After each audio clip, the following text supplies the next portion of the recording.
Bamako soir de Bamako nouvelle horizon Maman Touré akbara nouvelle horizon kono wakare ko minya away kado terrorisme away kado o keleli anga chedon wulile du koyi bamanci wala tigla mo wakare dabu yebbi away kado sinogo tuyi ka damene Niger kati kumbo Mauritanie fokata Algérie kunje wakare away kado anga chedon goni bundeni be kake fambe fe forces armées maliennes o de bi wele ko fama wakare away kado yewulika jokura uyo dabo mbise kato terrorisme wakari away kado ulube ke c'est fini akokunu jeudi do kalo kle muga ani duru no yi avril kalo wakari wila ka away kado kesiri bilebele ko ke doro mimbe na be Mali ani Niger o frontière na bo kufo haka ja Mali ani Mauritanie o yere fana frontière mimbo kufo akoni ye jetemine ke ba ye kafo minyi away kado nunga wulika joko nana anyi kuna funi minu zoro wakari do were te koyi ka ko ke nettoyage yere no be joshile ka joshi ka bantai adira ka fuza minyi away kado o bela jele temene ngo kaboy bilika joni chesuru be ka ke fa membe nani away kado jamana minu ngune mbinywana wakari ni terrorisme no o nyonyembe wakari bilika jo kembe an nofe akoni aje temene kile dama minya anga chedo ngum fara mbinyo anga wakari away kado fanga tigila mo no ya away kado anga away kado finitigui wakari ngum fara mbinyo anga wakari Tombouctou away kado o mara ngembe kukunda yinga ngui sabu tendeli akunda bora wakari kabuni kulo bonywana kanyenya animugo away kado ko bonywana o de strategala minya away kado wulika jona chesiri konana maminu mbe nu ya away kado ko ke c'est tout c'est fini wakari abi terrorisme muga ani konondo wakari abubo terrorisme muga ni konondo wakari away kado wulika jo kero lu nofe o de kama tuguni adirla ka fo minya away kado anga chedo ube wulika jola halibi sasali ani kado nettoyage o dabole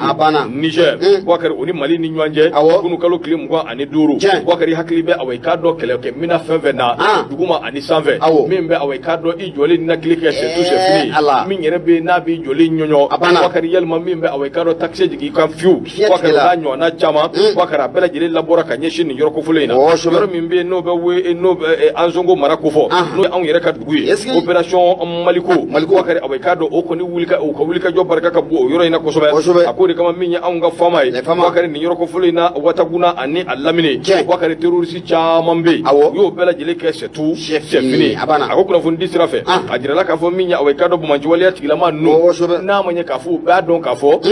ibe mobile min gono wakari ni drone ko ni nayi o mobile positionné ko bla kono ka ba ko ita bla ka je wakari bumanji wali atigilama yi ala de minesa o ka bulife o ka bo kono away kado se digeni je ko dabo pri e wakari o ma fam yawo o ta don kafo ko minya away kado kele fiereu de wani bela jile kun labene do wakari o kunda wati mina ka mobile bla ko be buli ja o ya soro dugumala wakari o ko ni bela jele sozone do ka ba wakari be bali ka bombi ngalama bien fugo wakari away kado sama nene adama de wakari away kado fado bi pambulgusu ka bo manifin gulula manifin fare sugula wakari jeme ka ko ke c'est tout c'est fini parce que ba ko mana saminya away kado bo manci wala tigla mo wakari anya madama min nyonyo away kado ni ngo dafe ati focus addana minya nga chedon yi wakari away kado ja obika soro Mauritanie fana away kado o frontière ka jo o barka buyane do o yoro fana na ko Mauritanie yoro mimbe do tuba de yin nangwa mako fore de wagadu wakari yoro bomanci wala tigla mo ku nyonye nimbe away kado o yoro ina wati be o katani kasi ko ngaboyi o kuma na nin tubai ajirala ni maoma min damba yarla ni chei e ka sura kono ka interdit pew makana do akono makana bo makana sigi wa interdit da matere wakari durnu ni pangulu miseni werebe abna larawi woye ulube pana akuna ka away kado ako jatemine sabu ayira ka fo ni yoro yi away kado afana yoro jugumam baye o be temene ngo kaboyi sigana kembe ma fevena away kado ni ko ni minena ni yoro ina wakari ma fifa irefa wakari o temene ngo kaboyi Mali ani away kado Mauritanie frontière temene ngo Algérie o fana away kado o ano frontière sabu ajira la ka fo ni ndugu fula Mali ni Mauritanie Mali ni Algérie wakari o frontière ni nyanje wakari ko akagelen ko sobe hali ko so ina odi atu ani Mauritanie ka yere away kado nyogon famia balia doni o temena anu ni nyanje ka ko ni temina wakari miye chede unye bi aumbia ambi kashila ambi kurangola aumbia ambe away kado nyani bagorona ambe fejugu bela nga o fana be minu ntorole do bi kateme ambela jire ka wakari we chede unye no ye finitigu yi ambi do ko yi hali bi alaka away kado shijani kenya duma ubi kala mina niye asiba ya alaka duma wasirfle wakari Maman Touré akabi don boli nouvelle horizon ibunya bala Marimele nyama bonya ashibakoro janye ame dugo ke alaka dugo shanmo nunu bala jelen kumine anyesi anwa chefni taba mo no be le fama okufo nyama albisra ta mame tatiliela debe mbulu ma kagadu be boni sebanye seba munuka makulelita sebani ke ba to ko de Musa nabi ako muye kami nyege ba ko ka ngabuna dama de onyege oba kono koyi blandira fanga no tradition okufo nyama jekulu mumbe nanga makosiente ko ni mefe ko furiya ninga shibakoro bunya wati muna jamana kono don woni ulukemme ku chekshe ninga shibakoro shire ka sabuke gelere wati kile na siente nima ulube fe ko furiya ninga shibakoro bunya ka wakani ninga asibakoro tente sebringela ko bana munno be do fakango jamana ngono don no biyala ulu siratikella anane ka foko mu cour constitutionnel di Mali ale ko ni mbora kamu yesente ukemme ka ni sharia muninga labe nanga makollo organique nye loi munni musaka ko ere ko ni no oba akona la koyi musaka ere munno ko ngadi siente ma ena minute munno lu kanga soro aka ja fo kata framu ya avantage ka ne man loi organique ko abe bolla ore ka sebringela ko aka ja jamana ngono musaka fetini munno be ni masika tala siente fene obe fe ko tromanya ku dano bela jilinyi sebringela ko wati kele nay bay ka ko me jamana ko do ngoni ube gele ko na la ore gele de dai musaka o te bulula wati kele namu siente ko ni ube loi organique ta ka fo ku me da do fara uyira ka musaka uka ringela ko ni efenye fe muna ye manifin ku kamana ga kusobe musobe ke jamana yi abe gelam ko na la kerengene na muye kurangu geleya nyema sente kata ni sharia ni loi organique kata ni ta anyama ku be ni fe ka suma ka du yerema fe mundu ani sharia ira titanywa fe wananga jamana ira constitution o titanywa fe ringela ko akuni ye constitution conseil national de transition no be sente ira ko fo ni ya sigi tuko jatimina ka laje la dira fanga inale kalo damaro ni amanya mungo sente anana sigi shenga anyama yada taraka dimu yo colonel Maliki Joma sebringala ko adoni ngama akuma anana sibakoro chaya usobuke mamunu nu taraka do sente ngono mamunu nu sente ngo amgo ko ni ko abara sibakoro chaya akuma nana chaya foka foko achara nema onata pe jamana ko do ngoni utura munyu ane sabali utoro okonnala usobuke jamana ko maraba uyira ira ka foko me jamana ko do ku umunyuna ane simu gela achama ma rantige o geda oba anka nana na ka foko o wati kele na mu sente mo uyira kana foko bena ni ko suma ka du yere ma nyama fe mundo akira sobe ka fusi ni nyamba bela dele ku kamana ga kosobe sebringela ko oro siratikella anene ka foko munya anwa ko cour constitutionnel no be jamana sharia blum bele no obo okofo o ya yira ka foko mu sente akilina mu no flala ni eta do organique mu na be fa ka bara ka buluda ni efenye fe mu na ni sharia ira titanywa fe kuna da madi hare la mani fi mese ge shi ga mirna eto ji ni ma ko ni bara kiba ga jamana ngono ni watila sebringela ko akuni ye ko ta bolo jete mina kulaje sente ubora kana ni bara munni kana ke ukume faka ni laini munni ko ke adugulente mashila ka foko me sente uka bidije san 2023 nyama okuye milliard ta ani gele nga san 2024 nyama uyala la kana fo milliard ta ani woro la oningela ko onata be nyama ukuma ka enda minute na avantage munni ko nyini pour constitutionnel ko ni bora kijo dibe foro joro la ka ira ka foko ale biya dugla do ngol lafia kama lo organique munna afle ne sente mo bolo lo do ko ati temaya bi ati temaya jini sente ibina ka foko ni lo ya ngoni ni ati temna kala je fe ngba ko na la ya munna be mani fi ira ku kamana ga ko sobe akuni ya lo ya ko na temna kala je nyama lo ya article do bala article mun nuwe mani fi kamana ga ko ye akuye be siga bi kuna toji ni avantage ba ko ni ngadi oma sente ko na la fe ndo fe munna be mali don ku kamana ga sabingala ko no be Musa nabi ko fo ka bo leliti okono akumu yes Musa ka ku mi yira no oba akoko na la akuye mbela jele ya Musa ka ku mi ye nema Musa ka de da fo le te fe ngono o sente nyama ba ale ba Musa ka dantke o fana ye fe munani sada tisa nyamfe fe munani anga jamana ko ni a constitution utita nyamfe sabingala ko akwa manya mungo ngo ko mi ye cour constitutionnel nema o yujo jimi foro joro la koyi munye kaida ka ko ni loi organique munabe fa ka bara ko boloda ati temaya bi ati temaya ni sabingala ko akumu ye cour constitutionnel ye mali don ko kala yini uya do ne be sika mali ka to ni gele ko nala ka fo ko mi ni indemnité chairman bay ni yabandaji chairman bay ba o bolo ka koro ni ma ko abe na dola ko faro kwa sende re mu na abe sina ni watina akuma anana sibe ko chaya ya jamana kono ka fo a cayara maa mun no olu ba a kɔnɔna la musaka mun n'a bɛ k'o ta a kɔnɔna la a maa yɛrɛ ka ca o de cayaden da ye a ko e k'an kɛrɛfɛ jamana o jateminɛ k'o lajɛ n'o bɛ Burkina Faso ko fɔ Burkina Faso o CNT ani an ka CNT ne ma i b'a fɔ ko an bɛɛ lajɛlen ye an tɛ gɛlɛya kelen kɔnɔ sɛbɛnnikɛla kɔni y'a jira k'a fɔ n'a diyara anasi fila Musa Nabi ale ka sɛbɛn don ka bɔ min ye leliti kɔnɔ i bonya o b'a la Boubacar awa i k'a dɔn dɔ fara dɔ kan o b'a bugu Boubacar min ye awa i k'a dɔn Musa Sayɔn Kamara kuma bɛ nin affaire kelen kan sabu min ye kuma in awa i k'a dɔn a fɔra waati min na Boubacar a kɛra sababu ye maa caman dabali banna n'a fɔra an kɛn bɛ ka an kalifa maa minnu na Boubacar olu jogo den de ye ka waleya den de ye u ka kɛta den de ye Mali kɔnɔ Mali min bɛ awa i k'a dɔn lonbu lanba la Mali min ni an bɛɛ lajɛlen jɛn bɛ ka jɛ fɛn caman kɔ k'an tɛgɛw di ɲɔgɔn ma min bɛ se k'a to a Maliba in bɛ taa ɲɛ Boubacar a bɛ maa kamana guwa Musa a ko de y'a to min ye kamana ganbatɔw la an bɛna ka na ɲɛfɔli k'i ye maa dɔ bɛ yen n'o bɛ Musa Mara ko fɔ Musa Mara awa i k'a dɔn a dabali banna a mawura nka nisɔndiyayɔrɔ kɛra min ye o de ye k'a fɔ Ala de farala an kan min ye an ka kiiri bulonba min bɛ yen n'o bɛ cour constitutionnelle ko fɔ Boubacar ale sɔmina ale y'i jɔ a jɔyɔrɔ la a ko tiɲɛ don jamana bɛ taabolo min kan a dɔnnen don nka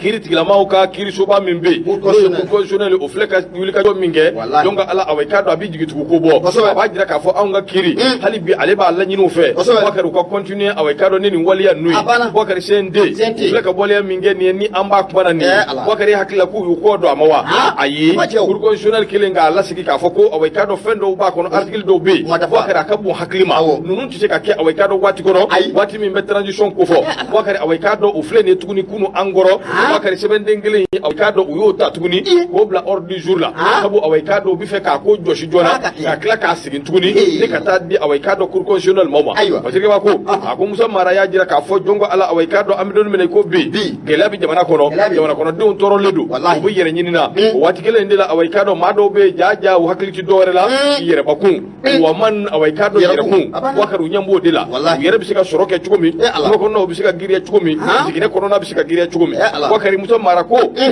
a ko de siratigɛ la olu b'a ɲini fɛɛrɛ ka kɛ min ye awa i k'a dɔn o indemnité ninnu ni awa i k'a dɔn tɔrɔmɔɲɔ min bɛ d'u ma kɛrɛfɛden min bɛ d'u ma Boubacar u ka lajɛ télé la min bɛ se k'a to awa i k'a dɔn camanba de bɛ bɔ a la cogo min Musa Mara ko n'o y'a sɔrɔ 100 de bɛ d'u ma awa i k'a dɔn indemnité 70 u ka bin 30 ka d'u ma Boubacar u k'o minɛ k'o manze maa ti dimi nka 100 yɛrɛ dama tɛ koyi ninnu b'a ɲini de fo 180 fo 200 fo 400 Boubacar awa i k'a dɔn u bɛ fɛ k'an kɛ c'est tout c'est fini yasabake a ko awa i k'a dɔn ye fana kuma na ye awa i k'a dɔn ale fana kun ye candidat ye an ka kalataw kɔnɔna na ye fana kuma na koyi ye ko nin ko in filɛ nin kɔni awa y'ale kamana guwan ale dabali ban Boubacar ale ka maaya yɛrɛ bɛ ɲini ka ban Ala ni nin hakilina ni nin miirina ye awa i k'a dɔn o ye a sababu ye a ko cour constitutionnelle ka fɔ koyi sabu min ye awa i k'a dɔn jamana bɛ taabolo min kan i ko bi maliyɛndenw an bɛ ɲini ka ɲɔgɔn wele ni tɔgɔ wɛrɛ ye bi Boubacar awa i k'a dɔn saraka sugu si tɛ yen an ma min bɔ bi hali an yɛrɛbakun an y'an yɛrɛ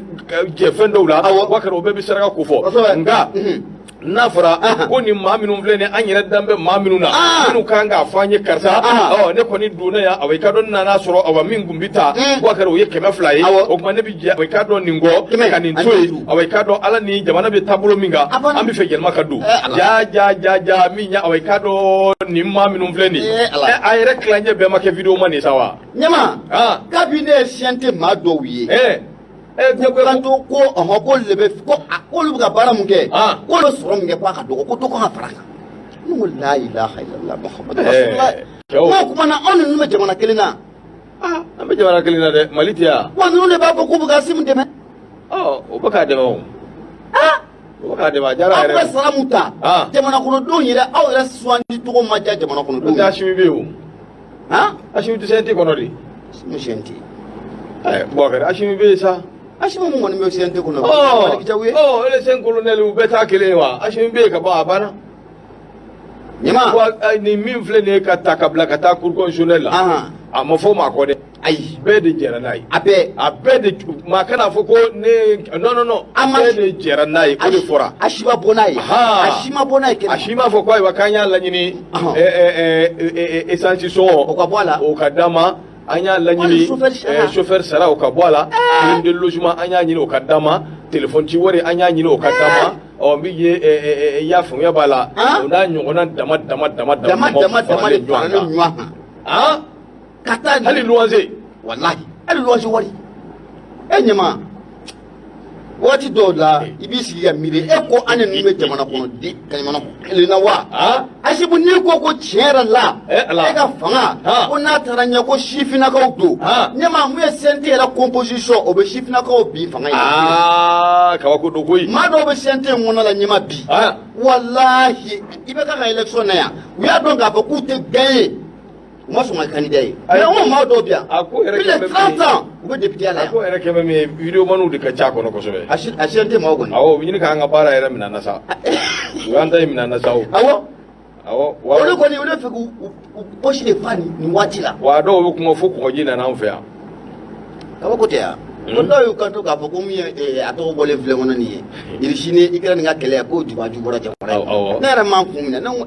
Bakari Musa Sayon ko a ko maa dɔ bɛ yen n'o ye Amidu Dunbiya ye Bakari ale fana ye ingénieur ye commerce international Bakari ale kɔni y'a jira k'a fɔ min ye awɔ i k'a dɔn ale bɛ kow da ɲɔgɔn ma jagoya wa a b'a kɛ bi a b'a kɛ sini a ko n'i ye jateminɛ kɛ min ye awɔ Adamu jumɛn cɛ Adamu jɔn Adamu cɛ de don Amidu Dunbiya Adamu jumɛn Adamu Sidibe ne de y'a f'i ɲɛna Adamu Sidibe jumɛn Amidu muso ani ne muso an ye neuf mois de kɛ ɲɔgɔn fɛ Amidu Dunbiya a muso ani e de ye neuf mois de kɛ ani neuf mois de kɛ ɲɔgɔn fɛ aux espaces Arzɛn de Bafoni donc i b'a dɔn quoi ayi na n bɛ Adamu de dɔn mais i tɛ Amidu dɔn n tɛ Amidu dɔn mais n kɔni b'a dɔn Adamu cɛ don a ba kun ye biologiste ye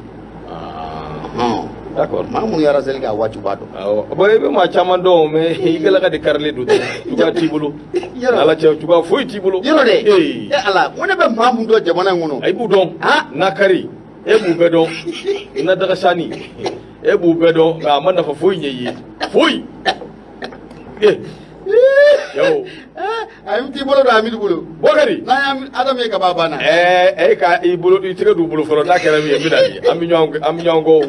Musa Sayon Kamara ko a ko Amidu in ko ko awɔ i k'a dɔn k'ale b'u da ɲɔgɔn ma koyi Burkina ani k'a dɔn Mali k'i k'a dɔn k'a fɔ nin jamana bɛɛ lajɛlen bɛ lahaliya kelen na an bɛ dakun kelen na nka an bɛ donnin minɛ i ko bi Burkina b'u yɛrɛ awɔ i k'a dɔn maa dɔw bɛ yen Bakari sara yɛrɛ t'u ye koyi min ye awɔ i k'a dɔn ka CNT sara t'u ye wa hali u ka prime de session minnu bɛ yen n'o bɛ kɛ waati min tile o tile min bɛ d'u ma Bakari o ye 4000 ani awɔ i k'a dɔn a kunkanfɛn ye nka min ye awɔ i k'a dɔn ka CNT Bakari awɔ i k'a dɔn o bɛrɛ bɛnnen don ka tɛmɛ anw ta kan sabu min ye awɔ i k'a dɔn olu fɛ yen ne ye jateminɛ kɛ awɔ i k'a dɔn u ka CNT kɔnɔ maa 70 ani maa 1 de bɛ yen anw fɛ yan maa 100 ani maa 47 Bakari o b'a jira k'a fɔ anw ta ye olu ta doublé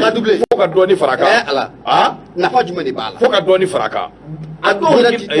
taa yɛrɛ nɛgɛ Burkina bɛ ɲini k'an dan koyi Burkinakaw ma bɔ ka dɛmɛ ɲini yan u ka jamana kɔnɔdenw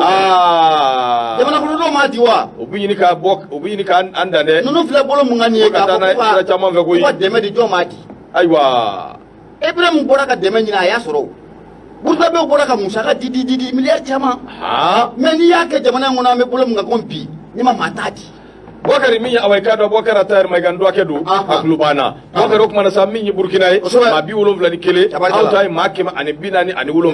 Bakari o siratigɛ la min ye awɔ i k'a dɔn nin min filɛ nin ye ne a kuma fɔra kunun Bakari awɔ i k'a dɔn fɛn kelen min bɛ yen u bɛna taa ka taa bila cour constitutionnelle la min don dɔrɔn maaw k'u hakili to a la ni Ala ka jɛ ye sabu a bɛna kɛ sababu ye min ye awɔ i k'a dɔn CNT maaw bɛna fɛn min ta Bakari a ka bɔ hakili ma a kana ɲɔgɔn nɛgɛ dɛ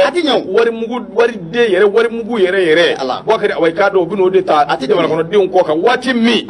kɔngɔ banna minɔgɔ an muɲuna de dɛ an sɔnna an sɔnna de o fana ka fɔ ka d'a kan dɛ an sɔnna de kɔngɔ banna minɔ banna kuranti sɔrɔ Bakari a kuma ka ca dɛ an y'a muɲu nin bɛɛ la an y'a muɲu nka waati kelen de la an yɛrɛ hakili k'a fɔ maa minnu bɛ yen n'u u bɛ baara la jamana de ye Bakari u bɛ jufa kɔnɔna de ma kan Ala k'an ni sababa u bɛ se ka kalo kelen kɛ u tɛ taa baarakɛyɔrɔ la CNT kɔnɔ ayiwa session ni session u bɛ taa mais bon sisan an ko politique maaw est-ce que nin CNT min filɛ nin ye anw bolo bi min bɛ anw kunna bi CNT maa minnu b'a kɔnɔ bi est-ce que ani politique maa ninnu ka waleya a bɛɛ kelen danfara b'u cɛ wa ayi nin loi in kɔni ne ma nin b'a jira anw na k'a fɔ ko danfara b'u cɛ a bɛɛ ye kelen ye a bɛɛ ye kelen politique maa caman de bɛ CNT kɔnɔ a caman o fana ye tiɲɛ a caman de b'a kɔnɔ koyi dɔw bɛ CNT kɔnɔna la k'a bɛ jamana Ala ka naissance u bɛ député ya la olu bɛ CNT kɔnɔ olu bɛna se ka mun fɔ jamana ko in na sariya minnu n'a taara jamana in kɔnɔ waati tɛmɛnenw na ka jamana in k'a sigi bi dingɛ kɔnɔna la a jumɛn bɛ n'a ma ta u ɲɛna wallahi olu ma do be sente ko no biu ka damina mu démocratie fo kana blame wati mu comme ça sada o sada tara jamana ngono na kera sobiye ka jamana ka tigi dinya ko na la nyama olu mission olu me wasablo ngono olu ma kelo mission tela bi olu na mu ka jamana kula bon maintenant ne fait ka min don an ye fɛn dɔ de kɛ jamana in na an kuma an ta ye ala jumɛn ye an ma foyi kɛ mais an bɛ se ka don CNT la CNT ka don ayi mais n ka cɛ a bɛ ka dun ka dun a ti taa manse cɛ ko ten dɛ tomati lɔgɔ ti ko ten ne yan dɛ a dun ye tiɲɛ fɔ dɛ tomati lɔgɔ ti nin fɔ y'an ye i bɛ ka tile waati a ko wasaden ma an bɛ ka mun ta an bɛ ka ta nka n'an m'a dun a bɛ kɛ baara ko sabu k'a bɛ ka dun sanfɛ tomati lɔgɔ ti nin fɔ y'an ye a banna mais ala ka ni sabɔ a bɛ CNT kɔnɔ ye a fɔ ala ka ni sabɔ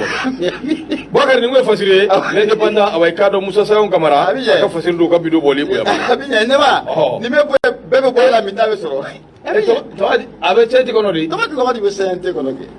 ne yɛrɛ bɛ tomati lɔgɔ ti ɲɛnajɛ fɛn dɔ la sisan ne ma ne bɛ kabako la kosɛbɛ donc ça fait bɛ ka baba somɔgɔ de kɔrɔba tigɛ ta mais tomati lɔgɔ ti y'a ta dugu ma lɛ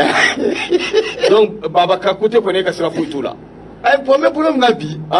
n bɛ bolo min na bi tu t'en fous n'a ka di n'o sera ka dimi aya baba sa siksi ye bara bila a mɛnna n bila ma bamananw ko safunɛ minɛ ka ci dusukolo fatu kɔ haramu a ka foyi t'a la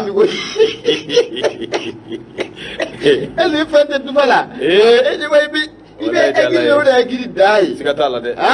siga t'a la ne ko na sababu yɛrɛ tun tɛ kunnafoni tun tɛ di bi koyi wallahi n ko ko na sababu a banna n'o tɛ tomati lɔgɔ tɛ nin fɔ bɛɛ ɲɛna yan ɲɛma a banna nin fɔ yan dɛ ala ka ni sababa bɛɛ Bakari Haruna Kulubali an b'a fɔ ka waliman dɔn sanga ani waati ko ne ko k'a Kulubali k'a ni baara k'a ni cɛsiri ko a bɛ ɲɛ ni ala sɔnna a ma bisimila kosɛbɛ Haruna a bɛ ɲɛ awɔ ɲɛma an bɛ taa teliya la Nouvelle Alliance ne bɛ n bolo don n bɛ bɔ n'a ye teliya la mun ye MS Tarawele MS ye a kuma bɛɛ a ko mun ye carte nationale d'identité ordinaire ko o kuma na ko a sɔrɔku o de ban bɛ wa walima carte d'identité nationale ɲɛma a dununi ne fɛɛrɛ o tigɛ n bɛ sen kan ɲininkali to min a sigi n bɛ sɛbɛnnikɛla ko mun ye carte nationale d'identité ɲɛma ale kɔni kɛra makan gɔya ye an ka jamana kɔnɔ an bɛ waati min na ko bi a ko n'i taara commissariat la sous préfecture n'a ɲɔgɔnnaw la ɲɛma i b'a ye k'a fɔ ko mun ye carte d'identité nationale a sɔrɔli a kɛ n bɛ makan gɔya ko ye sɛbɛnnikɛla ko dugu jɛ ko mugan ni ta i b'a ye k'a fɔ ko mun ye malidenw dun o caman de bɛ carte d'identité nationale ɲini ka a ɲini k'a fɔ k'u bɛ fɛ ka carte d'identité nationale ɲini ka a sɔrɔ a ko n'i y'a taabolo jateminɛ k'a lajɛ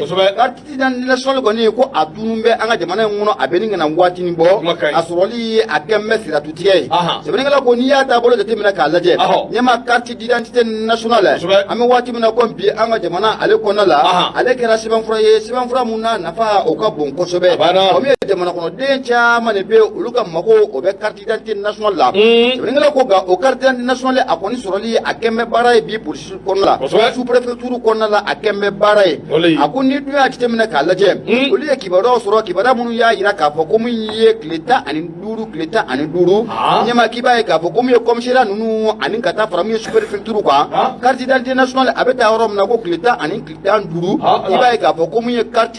den 10 walima den 50 ko o bɛ bila yɔrɔw la sɛbɛnnikɛla ko ni dun ye ko in taabolo jateminɛ k'a lajɛ maliden minnu n'o b'a ɲini tile o kɔnɔna la ani ka dita k'o jateminɛ mun ye a bila yɔrɔw la i b'a dɔn k'a fɔ ko min ye majɛ belebele ko o b'u ni ɲɔgɔn cɛ o sabu kɛ dugu jɛ ko mugan ni ta maa caman de bɛ carte d'identité nationale ɲini ka a ɲini sɛbɛnnikɛla ko a ko min ye maa minnu bɛ carte d'identité nationale ɲini bi ɲɛma a dɔw bɛ se ka kalo kelen kɔni kɛ ka sɔrɔ u tɛgɛ o ma da sɔrɔ u ka carte d'identité nationale kan a kɛra fɛn ye fɛn mun n'a gɛlɛyara kosɛbɛ sɛbɛnnikɛla ko a ko min ye carte d'identité nationale n'i y'a ko in taabolo jateminɛ k'a lajɛ u ye maa dɔw kɔni k'olu da musumusu olu y'a jira k'a fɔ ko min ye jamana marabaaw n'o bɛ filasila fanga marabaaw ko fɔ olu ye hakilinata mun ta n'o de bɛ tali kɛ carte d'identité nationalité biométrique ni ka carte d'identité nationale ni ka a nɔ bila n'o o ye ko o de kama ko min ye jamana marabaaw bɛ fɛ ka fɛɛrɛ in dabali k'o tigɛ sen kan carte d'identité nationale ye a bɛ se ka tunun dɔɔnin cogo mun na i b'a ye k'a fɔ ko min ye o hakilina in fana filɛ nin ye maa dɔ fana bɛ yen ɲɛma ale bɛ baara kɛ ministère de la sécurité et de la protection civile la o y'a jira k'a fɔ ko o hakilina minnu o fɔlen filɛ ko tiɲɛ to o la koyi ko nka ko min ye carte d'identité nationale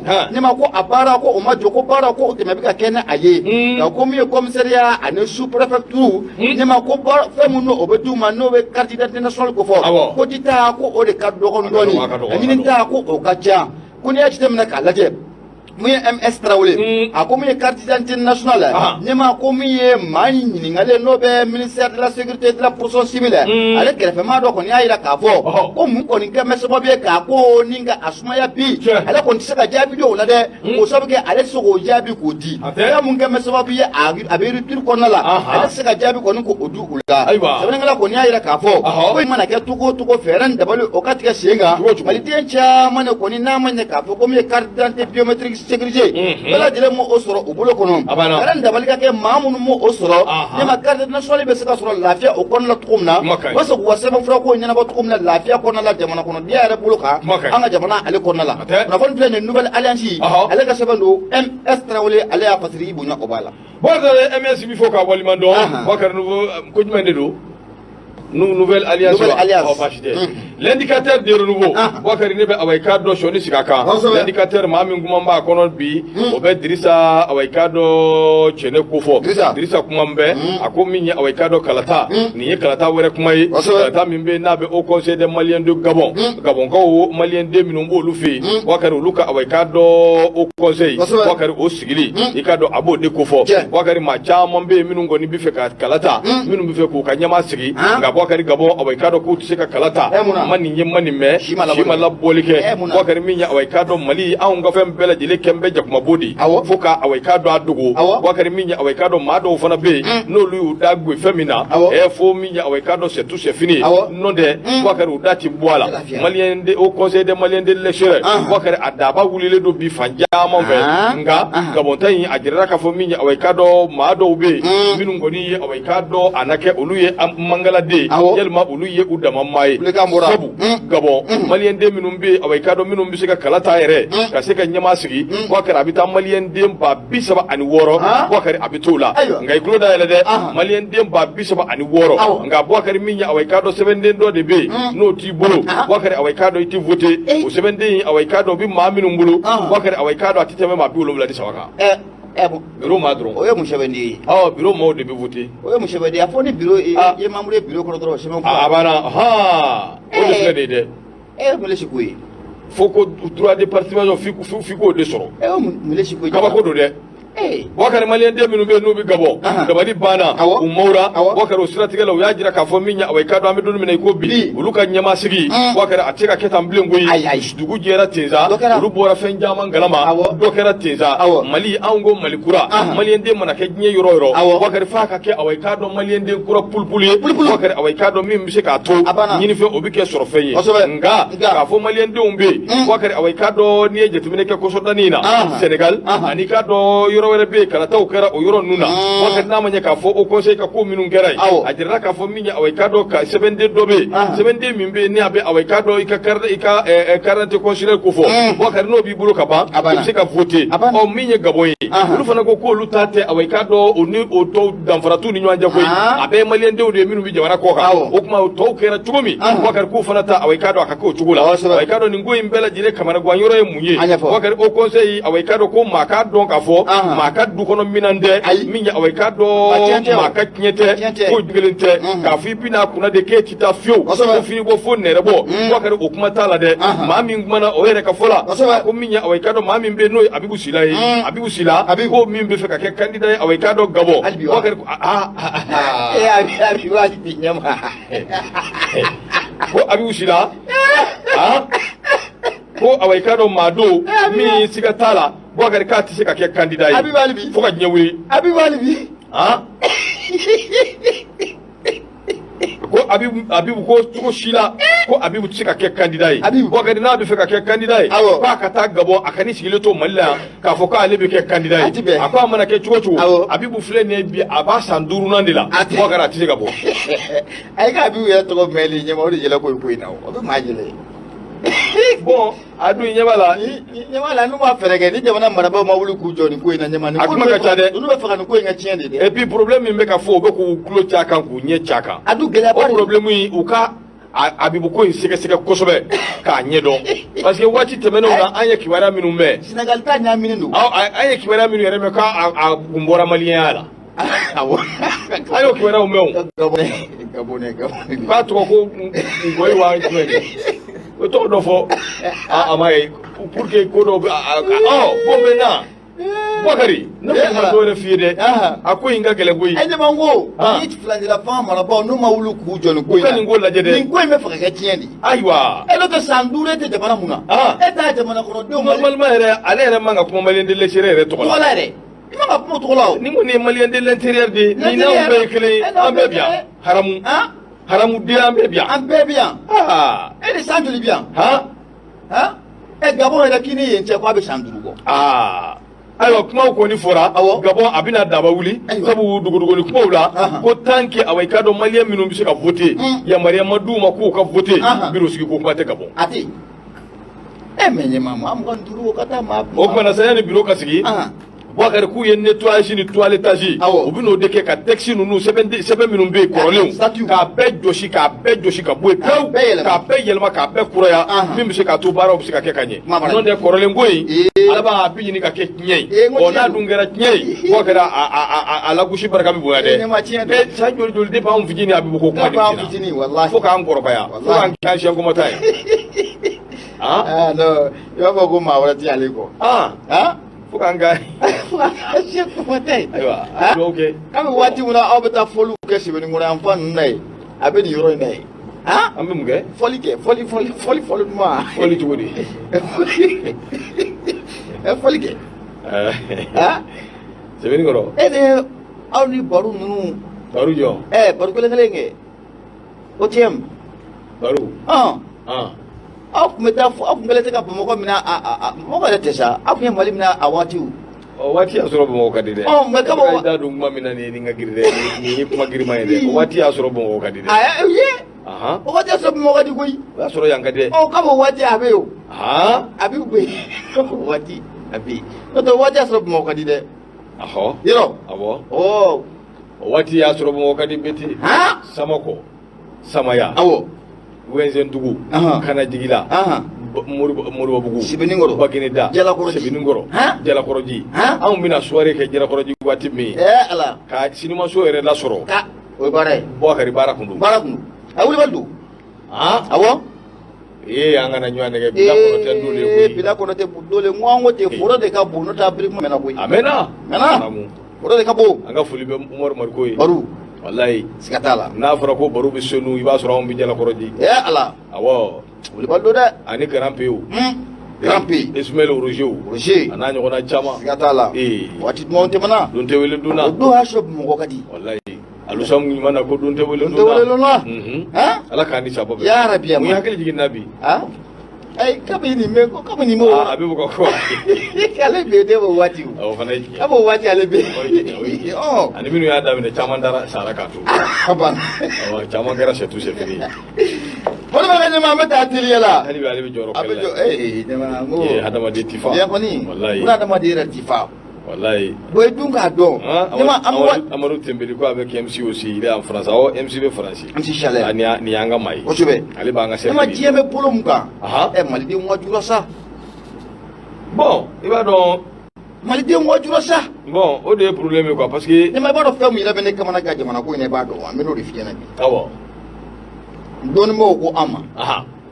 ko ɲɛmaaya kungo ko ni maa mun b'a dɔn awɔ k'i ti sɔn ɲɛmaaya kɔrɔ anw bɛ se ka dɔ f'i y'a la koyi nka o ɲɛmaaya kelen i b'a ye k'a fɔ ko ɲɛma kabako don koyi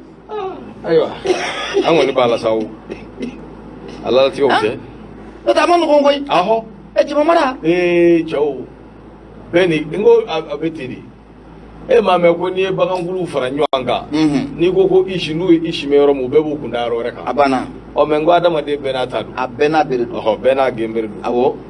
a bɛ ɲɛ n'i y'a ko murutira yan fɛ a bɛ minɛ cogo min i kan k'o ɲini k'o dɔn Alaji dɔɔnin don ni Jibirili murutira awɔ ale yɛrɛ furadama murutilen don ale yɛrɛ bɛ ala k'a di sa ale filanin ale bɛ rebelle kɔnɔ wari bɛ ten yanni i ka taa ni gafe ko kɛra to n ka Fɔbugukaw ka belebele fo Mamadu Jara Fɔbugu belebele Mamadu awai ka dɔn Bakari Kamali a tɔgɔ ye babaw tigɛ kɔbaw tigɛ Mamadu de kɛn bɛ ka wulikajɔ ani cɛsiriw boloda waati laban ninnu kɔnɔna na Bakari e de bɛ yen k'a fɔ min ye furudimi a jugumanba a gɛlɛmanba Bakari o de b'i la Mamadu ka furudimi fura Bakari e k'a ta dɛ n'i y'a ta bi shini e bi ne wele siga fu ita wakari min ye Mahamadu ka furudimi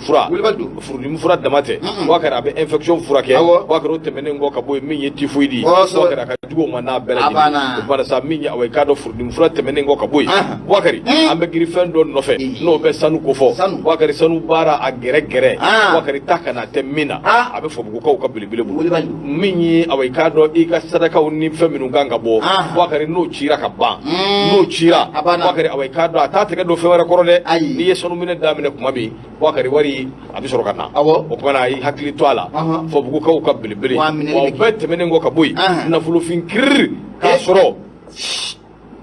sagadijɛ a baara bɛ yen awɔ e k'a kɔrɔbɔ sa e ka nkalon bɔ n da a kɔrɔbɔ ye ne m'a f'i ye ko ne b'a kɛ wa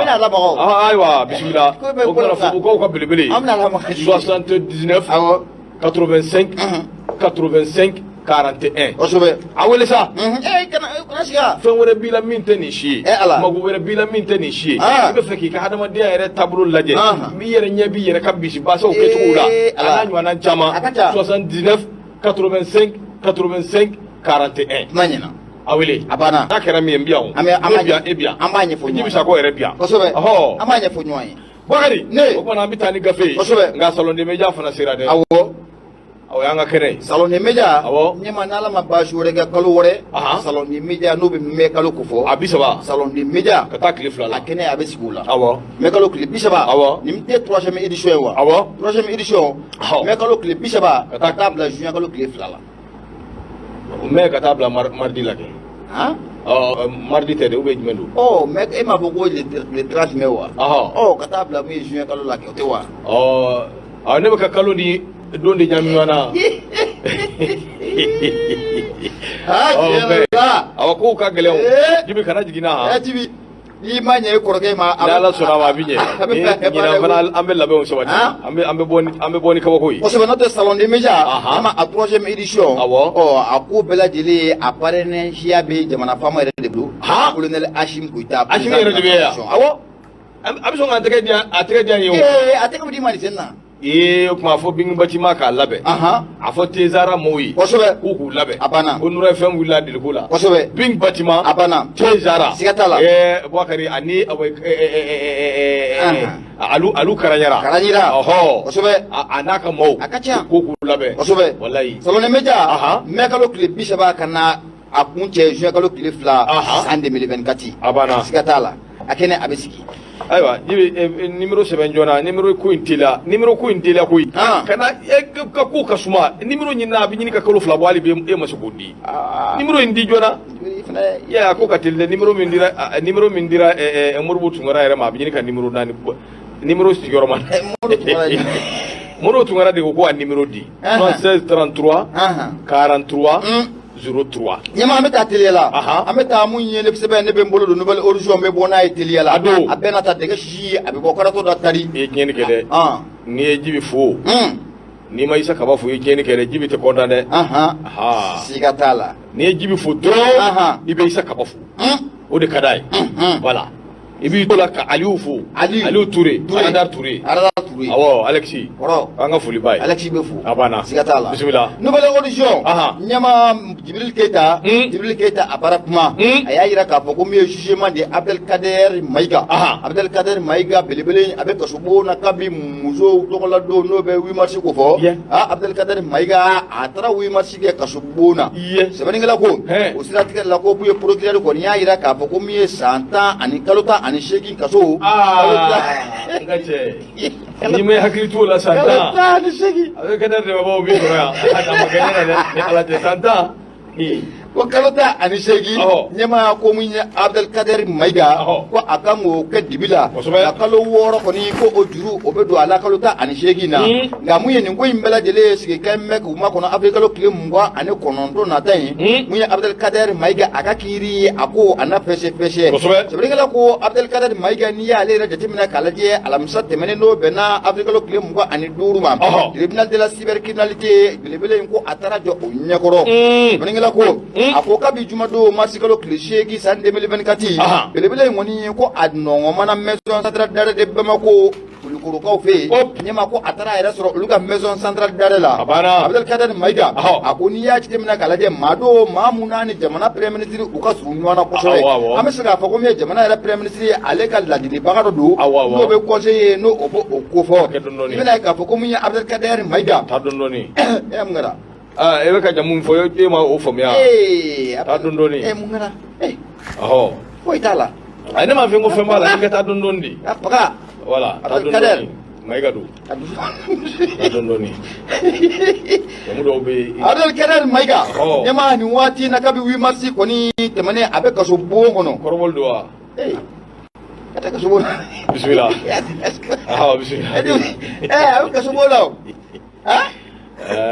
i kɔrɔkɛ mɛnna ye koyi haramu e ni Abu Safile ni ye ɲɛma sɔrɔ dɔrɔn n b'a kalifa la kɔrɔkɛ a mɛnna ye dɛ aw yɛrɛ ka mɔgɔ ninnu bɛ yen ka caya o ka caya min ɲa fɛ kɛ ayi an ka maa tɛ yen jɔn bɛ yen Abdel Kader Maïga bɔlen ko e jɔn yɛrɛ jɔn an bɛ tila ka ɲɛ f'i ye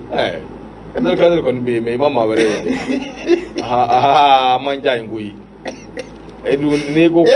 jatigi ko don n'o tɛ kana fɛn fɔ dɛ b'a kɔnde fo hiri sɛbɛnnikɛla ko min ye Abdel Kader Maïga i b'a ye k'a fɔ ko min ye imamu min bɛ n'o bɛ Imam Umar Jara ko fɔ ale de kɛn bɛ ka taa damakasi sɛbɛn ka t'o don ni belebele in kama koyi o sabu kɛ min ye Abdel Kader Maïga a ye conférence de presse dɔ de kɛnɛ a y'o sigi o conférence de presse kɛnɛ a ye kuma caman fɔ ka ɲɛsin min ye imamu ma Imam Umar Jara parti mun bɛ yen n'an k'a ma mouvement patriotique pour la justice faso yelen o ɲɛmaa de ye Imam Umar Jara ye min ye belebele in sa n'o bɛ Abdel Kader Maïga ko fɔ ale ye fɛn caman de fɔ ka ɲɛsin mun ye Imam Umar Jara ma imamu nana dimi a dɔnnibaw fana nana tɔɔrɔ a ma ɲɛ mun kɔ min ye imamu kɔni ale tali tara kiiri bunakun o kɛnɛ kan ɲɛma a ma ɲɛ mun kɔ min ye jamana premier ministre ye ale ka avocat fɔlɔfɔlɔ n'o b'a ka défenseur fɔlɔfɔlɔ ko fɔ numéro 1 Abdel Kader Maïga ɲɛma ko a taara dibi la sɛbɛnnikɛla ko Abdel Kader ye numéro 1 de ye premier ministre lafasabaw la mais jamana lafasaba yɛrɛ bi tubakɛla ninnu na jɔn de ye numéro 1 ye ɲɛma e bɛ e yɛrɛ bɔ a la wa o fana ye tiɲɛ an b'a la anw de don an bɛ jamana lafasa jamana la an tɛ maa ko la koyi o ye tiɲɛ o ye tiɲɛ an bɛ jamana ko de la o ye tiɲɛ n'i ko ko lafasali jamana yɛrɛ kɔnɔna la ɲɛma o ye tiɲɛ anw de ye gɛlɛ ye minnu sila b'a kalama maa si t'anw ma o ye tiɲɛ ye sɛgɛ min ɲini k'an fa o bɛɛ la ko an k'an cɛsiri walayi sɛgɛ bɛ nin ka n'an fa walayi anw bɛ faso ko la n'anw bɛ mɔgɔ ko la an bɛ bolo nka sisan t'a sɔrɔ o kan koyi la Amadu Tembeli kɔni b'a f'i ye bisimila an ka taa ɲɛma n'anw bɛ maa ko la walayi sisan filɛ gɛlɛya min na sisan t'an sɔrɔ nin ayi a bɛ ɲɛ o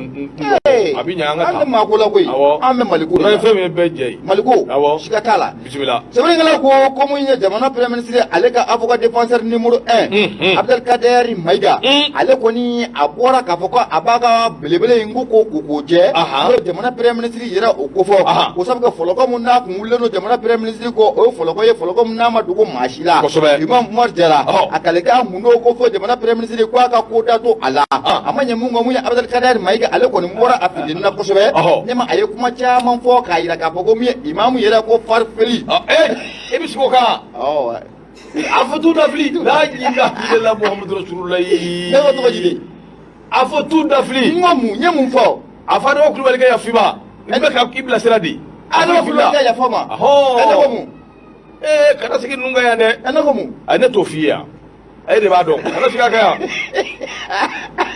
a kana sigi nin kan bilen dɛ baba a dɔgɔ yafa ma Adama Kulubali et puis n'i b'i ka fɛnw fɔ a fɔ Abdel Kader ne ma Maïga in fɔ i ka sumuni bɛ Mandibi de yan mais Abdel Kader tɔgɔ de ka ca jamana in kɔnɔ a fɔ dɔrɔn e k'a fɔ ten ba ye min bɛ MC la a dɔnnen don Sogɛli ka défenseur a banna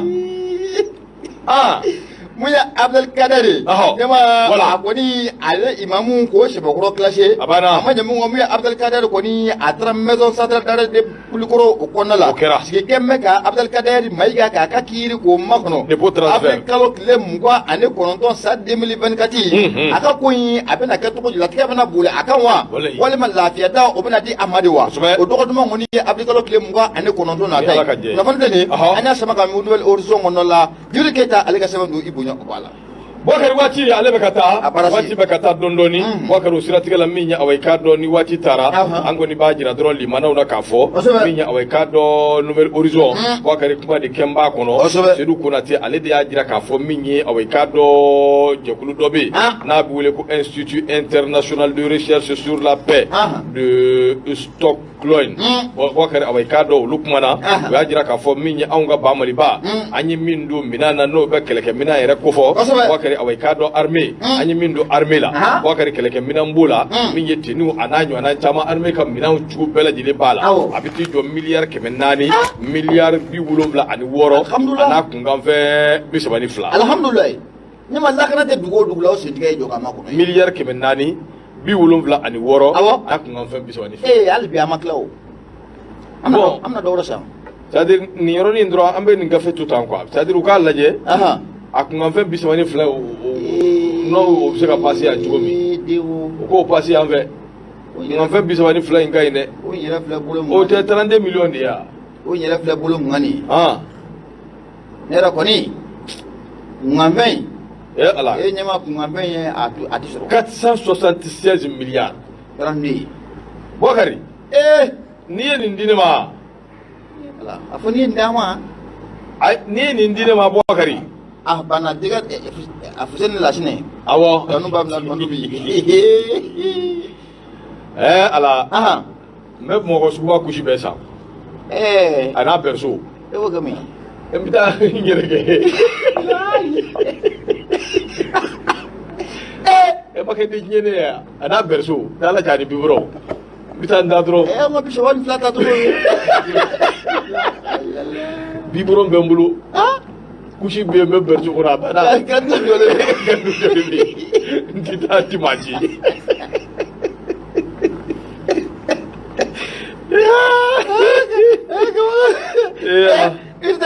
ndita timaji cho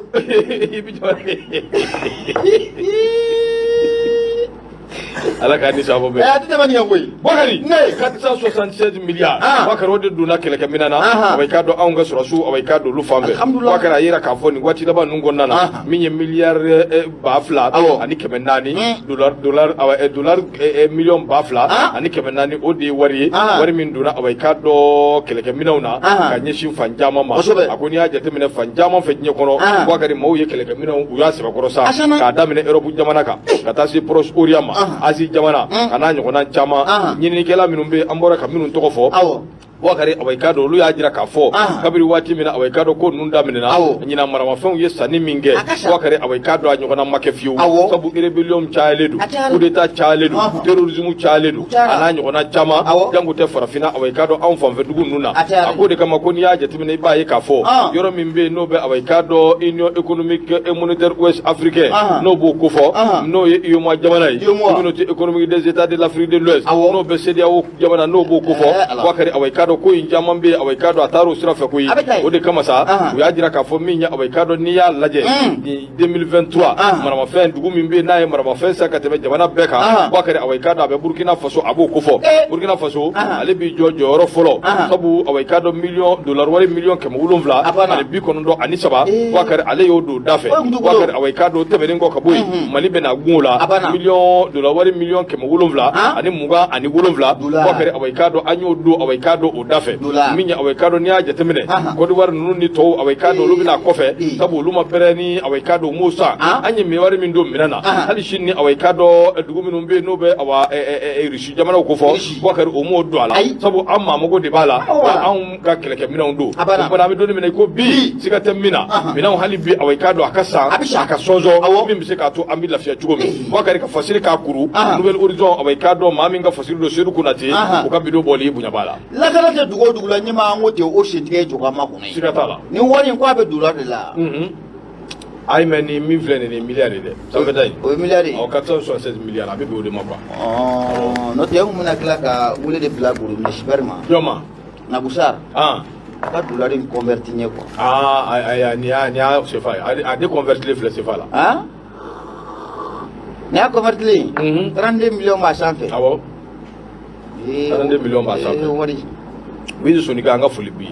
awa nima ni wati na foli amala semu ye groupe national man nabusara me foli la sama États-Unis kona la ka fayna ko asar ka fayna ko abarake fama ye ko ani krefla nima te bita ta kuya bakari sabga wati abarasi siga tala bakari ko mana sa nabu be fu wali mando ko ni bara ko ni cesiri tanti ajaratu anga foli ani tonni ko ka nyesha fana ma ko ni bara ko ni cesiri bakari ko foli ani tonni ka la se kanuba ani de ba bela direma 2020 no globe radio nura fm na n'u ka dɛmɛ bɛ se Nura FM ma wa kɛra an b'a bɛɛ lajɛlen fo k'a bɛɛ lajɛlen waleɲuman dɔn k'a jir'u la k'a fɔ an bɛ don min na i ko bi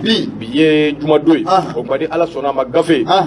yalisa a ka se ka sigi ka na wa kɛra fo ntɛnɛn don o kuma ka kanuba ni dɛmɛba bɛɛ lajɛlen ka foli kɛ Nura FM kɔnsoba in kɔnɔna na. ɲɛmaa yan'an ka bɔ mun ye madame Toure Yuma Sisi ye ani ka taa fara mun ye Ami Toure kan ninnu bɛɛ lajɛlen ye secrétaire ye mun ye kapu o bɛ Sangaribugu kɔnɔna la an bɛ foli lase kapu Sangaribugu kapu secrétaire bɛɛ lajɛlen ma madame Toure Yuma Sisi ani Ami Toure